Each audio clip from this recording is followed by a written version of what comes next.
Okay, so I would love to work with somebody who is facing a sort of a real life situation. Yes, the lady at the back. Would you like to come on up if you're willing to have a go? Thank you. What's your name? Kate. Should we give Kate a round of applause for stepping forward? Thank you, Kate. So, Kate, could you share with us what your current chapter is? I had it as sort of something along the lines of The Apprentice, but I figured that the current chapter should be The Commitment. The commitment, okay. And so I'm going to invite you. So you're in this place of standing in the current chapter, and you don't need to give us all the story and all the context, but just tell us how it feels to be in the place of the commitment.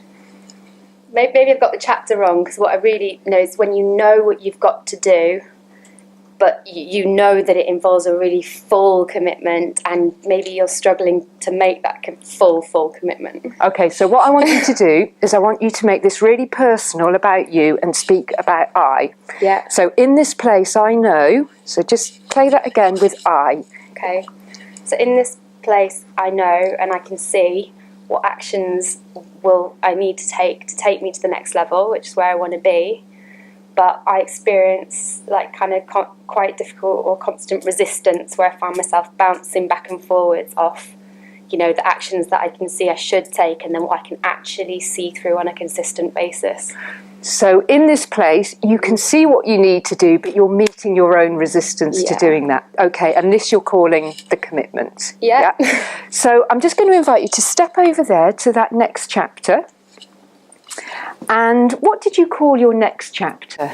Just the next level. The next level. So this is going to the next level. Yeah. Yeah. And tell us how it feels to be stood here.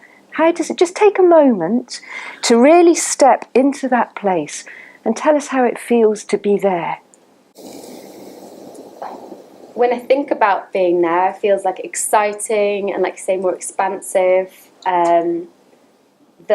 The resistance that I've been really feeling, it's more the absence of that resistance, because it's been almost feeling so tangible as to be restrictive. So there's an element of freedom and, unseen possibilities that'll open up. Yeah. So a lot of it is an element of the unknown, which I find exciting. So I can't say exactly what it's going to be like. But yeah. Sure.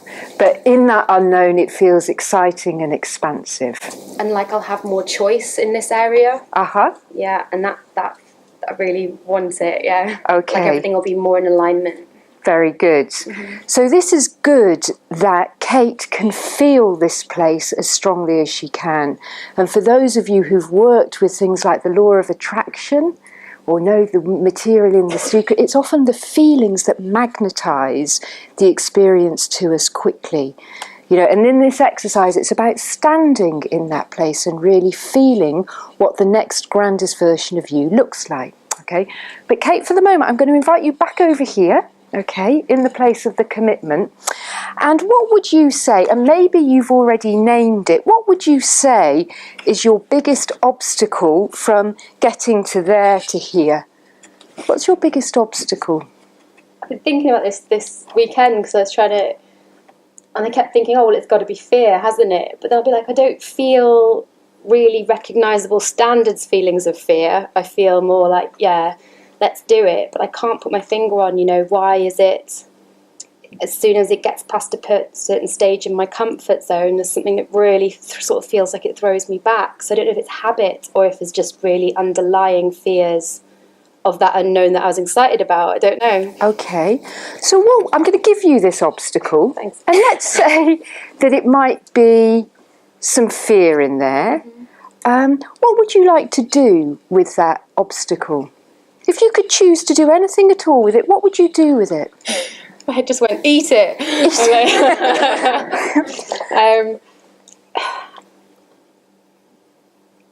It's funny because like when I'm coming to say the logical stuff, like drop it, burn it, leave it behind. There's some resistance with that as well. Like it's some part of me that I can't just disown. There's something there that needs to be processed. Yeah. So I think the first thing I'd like to do is understand it more. Mm-hmm. So let me ask you then, what has been the wisdom in your resistance to date? What's been the wisdom in that?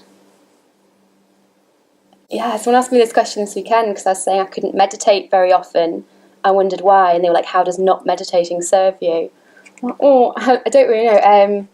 I suppose, comfort zones of like thinking, well, wherever you are, at least you know it, and at least you know you can kind of cope. Maybe the idea that you're not up to task, so you can't really fail if you don't fully try. Right. This might be an element of that where it comes back to a self-doubt of like, do I really have what it takes? So until you make the proper commitment, you can't find that out. So as long as I keep sort of circling around it and getting closer, I can kind of, entertain the self-doubt, but never have to really leap out and take and test it. Yeah. So as we're going through this process, I'm going to invite you to be, which hopefully you already are, just working through this for yourselves, So if you're thinking about what your obstacle is, I think the thing to do with the obstacle is to honour it, and actually to honour this place and being stood in this place here. It took me about 6 months to summon up my courage to step across that line, which in my case was resigning and looking for new work. But the beauty of it taking 6 months and all the resistance I had to that was that by the time I actually changed my work and became self-employed, I had some work set up because it took 6 months to do that. So there was wisdom in the fact that it actually took me as long as it did. And so I think, and I get the impulse to want to eat it, burn it, throw it away, but from a spiritual perspective, and in fact this is probably my 3-word summary of the whole Conversations with God cosmology, and it would be see the perfection. See the perfection. And that could include seeing the perfection in the fact that it's actually taking quite a while to get across this line. Okay, there'll be good reasons for that. And I think the more that we can honour that and see the wisdom in it, the more likely we are to get across the line.